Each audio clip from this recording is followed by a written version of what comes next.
Are luxury cars more reliable than everyday drivers' cars? Most people think reliability goes to these types of vehicles, but it's not always the case. What are the latest recalls, the big ones? Catastrophic engine failures. Kias, Hyundais, Fords are having problems with transmissions, having problems with bad valves.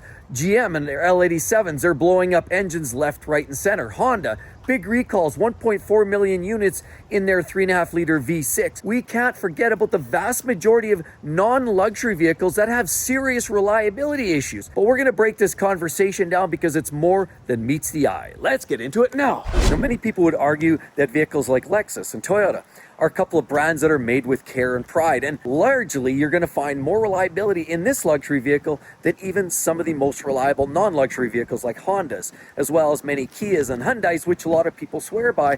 Those clearly don't have the reliability even close to what you're dealing with a lot of Lexus vehicles, especially the old school Lexus with their hybrids, the 2.5-liter 4-cylinders, or the previous generation V6s in the 3.5 liters, or the 4.6, 4.7 in the GX, or the 5.7 in the LX models. Lexus absolutely crushes it in reliability and arguably is one of the most reliable vehicles on the planet, and it's a luxury vehicle. But then you have a couple luxury vehicles like Porsche and Mercedes, and did you realize one of the most unreliable luxury car vehicles on the planet today goes to this one, the Mercedes GLE, because of a whole host of issues, from all kinds of electronic issues, modules, lighting issues, of course seat bolsters coming apart, engine issues, stalling the transmission that doesn't always shift down to bottom gear.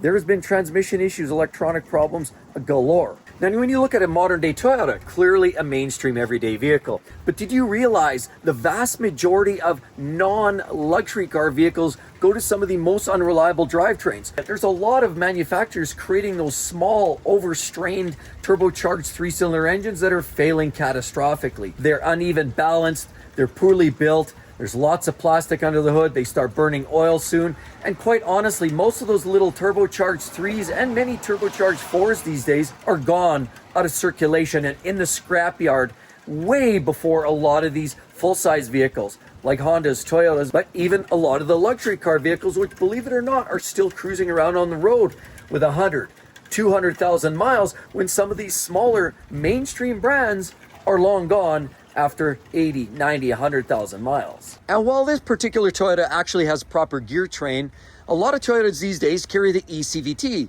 which essentially is one of the most robust CVT transmissions, not really a lot like the ones you're finding in many Honda vehicles and like those you're finding Jatco in a lot of the Nissans. Those CVTs, the continuously variable transmission, are some of the most unreliable transmissions in the market. And what types of vehicles do you think they go in? Vehicles like that one right there. The vast majority of those garbage, low grade, low quality, even though somewhat efficient and fuel efficient transmissions, are largely in smaller vehicles. You're finding them in small Hyundais, Kias, Fords, GMs. And did you realize Nissan is also on the verge of bankruptcy, largely in part due to the reputation, due to the catastrophic failures to the tune of millions of units. You're talking about a vast amount of lawsuits out there strictly because people were hard done by with $4,000, $5,000, $6,000 transmission replacements because those CVT transmissions simply don't last. And while a lot of people do claim that, hey, I've got a transmission, I do the services every single 2 years and it lasts and it's been fine, I change the filter, I change the fluid.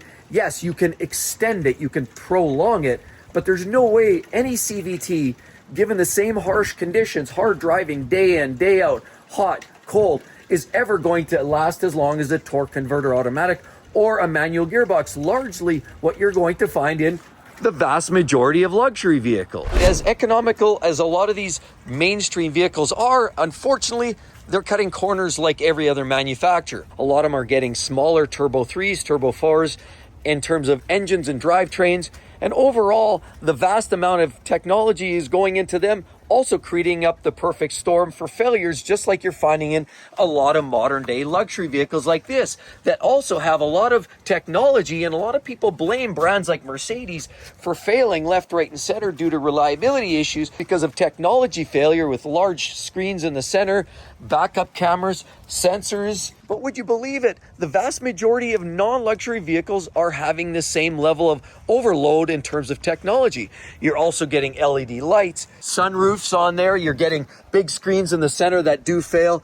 And the vast majority of everyday vehicles now are subjected to the same potential failures as you're getting in a lot of modern day luxury vehicles. How is it possible that any of these can possibly be more reliable than any of these? See, while a lot of mainstream vehicles like this are quite substantial these days. Now, a lot of them are getting smaller, but the fact is you can still get mid-sized vehicles, cars, and even full-size SUVs that are utilizing 3 and 4-cylinder turbo engines to move that vehicle along. A lot of these older vehicles, like this M5 that we see right here, uses large engines. Obviously, we have a 5-liter V10 engine under the hood here that produces 507 brake horsepower. You also have a 7-speed roboticized transmission, more or less a manual gearbox with a set of roboticized gear systems and actuators to move that vehicle along. Now, it is a complex vehicle, and nobody said it was cheap to maintain. That is a key difference. Yes, maintenance costs are always going to be higher on luxury vehicles. No question this is going to be a more expensive vehicle. You've got more spark plugs to change. You've got 2 air filters here. You've got other issues, a lot of cooling systems, and even access under the hood means you're going to have high expensive repair bills when it comes time to fix it. But the question is this actually less reliable? See, because reliability can be impacted with a lot of these vehicles because of the extra technology. It has air ride suspension. It has engines with turbos. Wastegates can be a problem. Those are all complicated technologies. And that, of course, will likely limit its reliability. As those parts start to age, start to wear out, start to get mileage, that starts to get more expensive as well as less reliable. The vehicles on the mainstream that are more reliable are the Toyotas, the Hondas that are still using 4-cylinder engines, that are still using some of the hybrid, because Toyota knows how to build a proper hybrid system and their ECVTs are very reliable in the cars that do utilize them. Some Toyotas are still using torque converter autos, so they have an unfair advantage. Same with Mazda. They're using a 6-speed manual or a 6-speed torque converter automatic, stapled together either to a 2.5-liter naturally aspirated or 2.5-liter turbo 4. They're some of the most reliable vehicles out there. Why? Because they're simple. A lot of these luxury cars can tolerate a lot of harder driving. They tend to hold up very nicely, of course, with these bigger engines. This one has a turbo 4, but a lot of these you can also get a V6 and you can get a V8 in the same chassis like this in the W205. Means a lot of these luxury vehicles have a stronger potential to still be on the road hundreds of thousands of miles later if you do your proper maintenance, if you take care of it and don't run the wheels off it. Why? Because they have bigger, slowing, turning engines, and more importantly, this has a torque converter automatic transmission, as does this. And even this one here has a dual clutch gearbox, which is very fast, a little bit less problematic than a CVT, but also can have its own list of issues. Many mainstream vehicles like this also have a much simpler setup. The parts feel cheap, there's looser tolerances, but these vehicles keep just going. Clunking down the road, they might consume a little bit of oil. Even the water pumps are poorly made, they make a little bit more noise. The alternators make a little bit more noise. The power window switches don't work all that nice, but everything kind of works. The key is, when they break, they're affordable and they're cheap to fix. So loose tolerances actually win the game for a lot of these mainstream vehicles because people tend to stay on top of the maintenance, hence improving the overall reliability. With modern day luxury vehicles, you neglect it, you abuse it, that's when things get expensive. These vehicles require much more tighter tolerance type maintenance, but unless you do all the maintenance requested by the book and even more, then there's a higher probability of the failure on these vehicles, thus impacting the reliability. See, the problem is a lot of the German manufacturers like BMW, like Porsche, Mercedes, a lot of them unfortunately are built in an overly complex way. A lot of the German engineers and manufacturers like to really build something that instead of using one relay, they'd like to use 6 relays that impact each other and then can do a whole variety of different things. Now, that's a very general term, I know.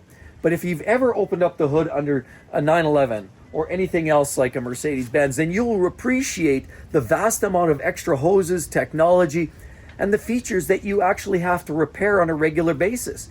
Right in here, you'd never believe for a vehicle with a 6-cylinder engine how many hoses and systems and air and oil separators and intake manifolds and all the parts and pieces that go into these vehicles, and they're doing it in a much tighter compartments. See, that's the other component to this, is while a lot of these manufacturers, Toyotas, Hondas, a lot of them are built on very simple platforms.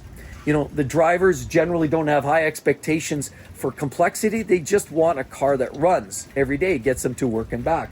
Well, that's what Toyotas and Hondas do well. So generally they're packaged in a much bigger platform. Access tends to be a lot simpler. And so that in itself makes it a lot easier to own. If you can maintain it, it's likely going to be more reliable. Vehicles like this often get neglected and abused because the huge cost, shop rates that end up costing you $220, $250 per hour. Sometimes people try to take cars like this that were meant to be repaired in the shop and do it themselves, of course not getting the proper treatment. Sometimes they end up becoming less reliable because the owner tends to do some of the service themselves and maybe skip on some of the other items. How do you quantify which one's more reliable? Some of those vehicles, like the Ford EcoSport with the Turbo 3 and their wet belts, they have that oil pump belt that basically goes through the oiling system, and they have been known to fail in vast amounts, catastrophically.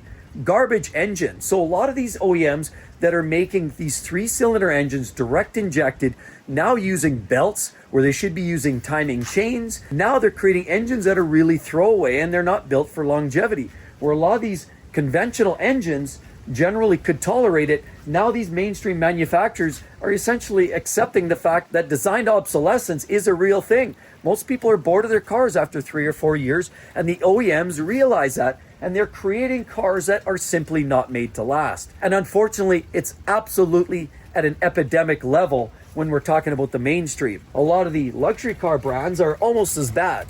Maybe not quite to the same level. A lot of those vehicles, there's still an elevated expectation by owners to have a vehicle that if they're going to spend $130,000, the expectation it's going to last. And generally, I'm going to find less oil consumption, less problems and catastrophic failures in the transmissions and the engines. And overall, I would say the vast majority of luxury vehicles are better built. Not necessarily more reliable, but better built than those throwaway trash boxes like Ford's creating, like GM, their Turbo 3s, even their Blazers. And a lot of these OEMs are now putting in 3-cylinder engines, which have no right. They only should be found in ATVs or boats. You should never find a 3-cylinder engine in a car. If you're liking the video so far, you're gonna love the rest of the channel. Be sure to hit that subscribe button down below, and don't forget the notifications bell so you know when the next amazing videos come. But the fact is, we have to talk apples to apples, because there's no way that you can say a Ford is as reliable as a Toyota, or even that a Porsche is maybe as reliable as a Mercedes-Benz. Different applications, some are sportier, some have bigger engines, and even between manufacturers, quite often there's a significant difference. So one of the best points of contention and one of the best comparisons that we can actually make are, how does Toyota muster up against Lexus, being that essentially the same manufacturer with the same pride of construction and design? It's the best place to compare. You're talking apples to apples. You're talking about the luxury car versus the non-luxury car version of the same manufacturer. Well, unfortunately, Toyota's had some problems lately with their Corolla Cross and programming. They've had issues with their Tundra and their new 3.4-liter twin-turbo V6. But guess what? That V6 is found in both the Toyota Tundra as well as the Lexus LX 600. So it's actually the same on both sides of the table. They share the same drivetrains, that 2.5-liter 4 with their hybrid, and most of the hybrid vehicles. Their older 3.5-liter V6 was utilized in both brands, Toyota and Lexus. So which one is more reliable? Well, ultimately, if you're really looking at them, you can split hairs all day long and look at consumers' reports. The vast majority of the reliability comes from the engine and the gearbox, to which both brands share the exact same drivetrains. As a matter of fact, that new 2.4 is found on both sides. So is that 3.4, so is that 2.5-liter with the hybrid. The only real deciding factor is which one's more reliable. It comes down to technology. Toyota has some technology, but there's less of it. And so if you're going to have a failure, which we had one already in this one, was our big screen. We turned it on one day. We only had 1,000 kilometers on the clock, and lo and behold, no audio out of the stereo. The vehicle turned on, the lights were there, lights are on, but nobody's home. We had to take it into the dealer. They did a quick reboot, reflash, boom, and it was working again.